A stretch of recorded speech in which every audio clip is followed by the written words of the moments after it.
La conférence de Beijing qui s'est tenue le 15 septembre 1995 en Chine, on comprend tout de suite que la question des droits des femmes ne concerne pas la revendication relative à l'égalité entre l'homme et la femme, mais plutôt un certain nombre de débats ou de, je peux appeler ça comment, de réflexions qui doivent être menées sur la situation de la femme, des injustices faites aux femmes.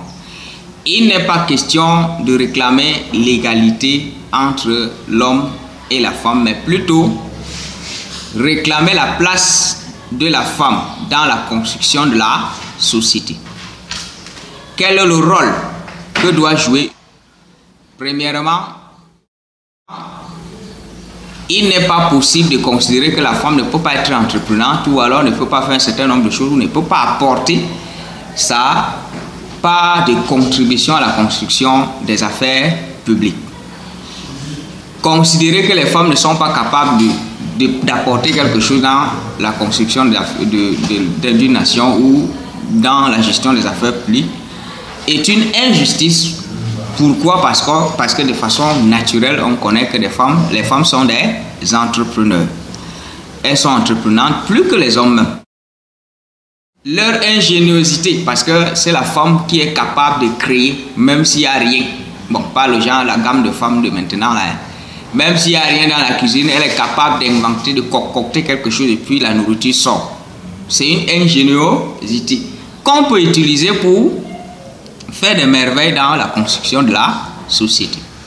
Voilà en quelque sorte ce qu'on réclame, et pour que cela se réalise, il faut accorder aux femmes tous les privilèges qu'on accorde aux garçons, que dans certaines communautés, il n'y a que des garçons qui doivent aller à l'école, les femmes doivent rester à la maison. Non, il faut d'abord permettre aux femmes d'aller fréquenter, de s'instruire et d'accumuler le maximum de connaissances au même pied d'égalité que les hommes. Deuxième chose, il faut que les femmes aient accès à tout ce qui peut leur... Mais une nuance.